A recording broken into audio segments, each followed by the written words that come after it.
And I'm wondering how you view the allegation of genocide in Israel and Palestine right now, especially given that initially your first thoughts were genocide committed against Jews, not genocide committed against Palestinians. Well, the concept of genocide emerged from World War II. It emerged from the Holocaust. And Lemkin, whose concept it was, succeeded in making it a part of international law. Samantha Power wrote a good book about this before she left academia and went into government. And bearing in mind that history, one has, I think, to proceed with extreme caution when people begin to accuse the Jewish state of genocide. After all, the reason the state of Israel exists, in my view, is that the lesson of World War II and the Holocaust was that Jews cannot survive without a nation of their own. The experiment of being a stateless people had ended in the catastrophe of Auschwitz. I don't think it's appropriate to use the term genocide to describe the way Israel is dealing with the Palestinians. What has happened in Gaza has been an enormously difficult military undertaking. The Israeli Defense Forces had to take on a terrorist network, as we were just discussing, and try to eliminate the perpetrators of the great crime of October 7th while minimizing civilian casualties. Hard to do when your enemy has deliberately embedded itself in a civilian population and intends to use the civilians as human shields.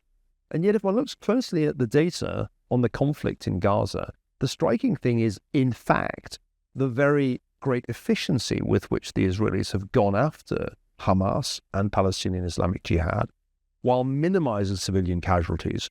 The ratios, if you compare that conflict with any similar conflict, are in fact pretty impressive. And I think we reached the point after the initial phase of the campaign when it was more closer to 1-to-1. I mean, there were certainly civilian casualties. Nobody denies that.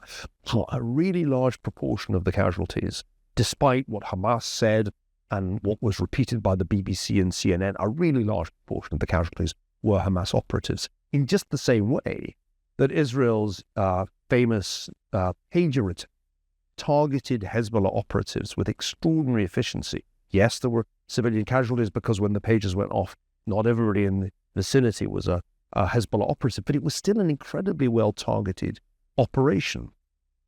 So I think to talk about genocide is a complete misnomer. The goal of Israeli policy is not to wipe out the Palestinian people in the way that the goal of Adolf Hitler was to wipe Jews from the face of the earth. The final solution of the Jewish question, that was the terminology that the Nazis used. And their objective from early on was Vernichtung, annihilation of the Jews. And they came very close to achieving it by industrializing mass murder. When I was in Vilnius just a few weeks ago, I wandered around the streets of that rather lovely city and thought to myself, how eerie it was to be in a city that was once, say, 40% Jewish, that had synagogues almost on every street corner. A city which, after the Germans took control of Lithuania, saw a most ruthless massacre of the Jewish population. 90% of the Jews of Lithuania were killed in the Holocaust, the highest percentage of any country that the Germans occupied. The lesson of history for me is very clear. We can never allow another Holocaust to happen. And when I say we, I mean everybody whose country fought against the Nazis in World War II. We have a moral obligation never to let that happen again. When October 7th happened and I saw the first video images, I realized immediately what was intended by Hamas. This was a trailer for a second Holocaust, because the kind of violence that was used, its utter sadism, its sexual depravity, was designed to remind the Jews of the Holocaust. That is, I think, why the event was so traumatic for Israelis. It's not just the numbers of people who died, it was the way that they were killed. Sexual violence was a peculiar feature of the Holocaust. Although the Nazis were not supposed to, quote-unquote, racially defile themselves, there was large-scale rape of victims of the Holocaust, of women, before they were murdered. This was almost routine in parts of Eastern Europe during World War II. So I think with historical perspective, you see October 7th for what it was, trailer for a second shower, and you understand the painstaking way in which Israel has gone about the very necessary retaliation that obviously had to follow those attacks.